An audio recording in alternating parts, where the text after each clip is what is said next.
Hi, this is the explanation of the second essential question, the time value of money calculations. This is example number 2 for spring quarter 2011.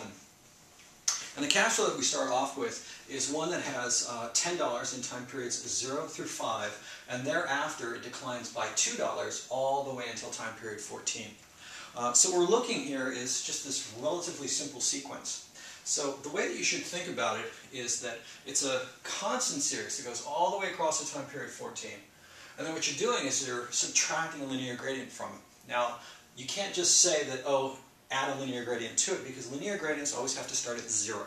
You can think of the constant series as specifying what the intercept is, and the linear gradient specifies the slope.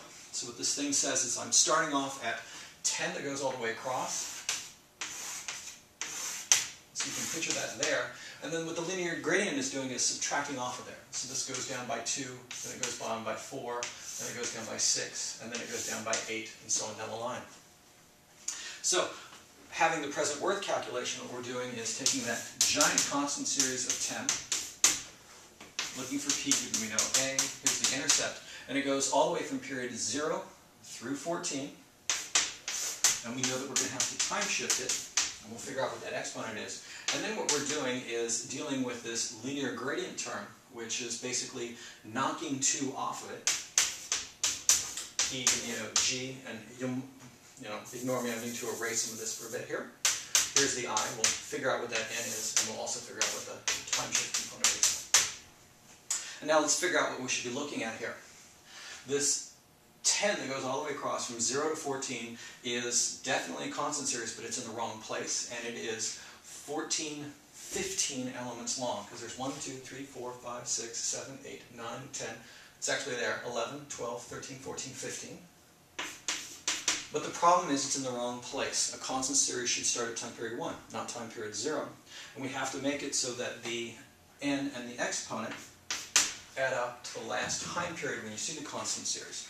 So what's going on is that the numerator up here is taking all these 10s that extend out to here, moving them to time period -1. The denominator is taking it from time period -1 to 0. Now let's head to the linear gradient series. You'll see the linear gradient happen here, here, here, here, and all the way down. So there's 1, 2, 3, 4, 5. There's actually one there. 6, 7, 8, 9. But you remember it's a linear gradient, so you have to add 1 to the top. So it's 10. Making it clear, the last time you see a value is in period 14. So you know you're going to time shift it 4 places. Way of thinking about it is this right here is for that linear gradient series, time period 2. This is time period... Sorry, where'd the linear gradient series go? This one right here is time period 2. This one's 1, this one is 0, and then it kind of extends that way.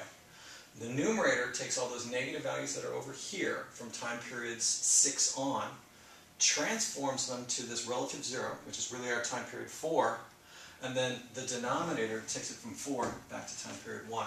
And so this is a way of depicting the present value of example number 2 during the spring of 2011. Thank you.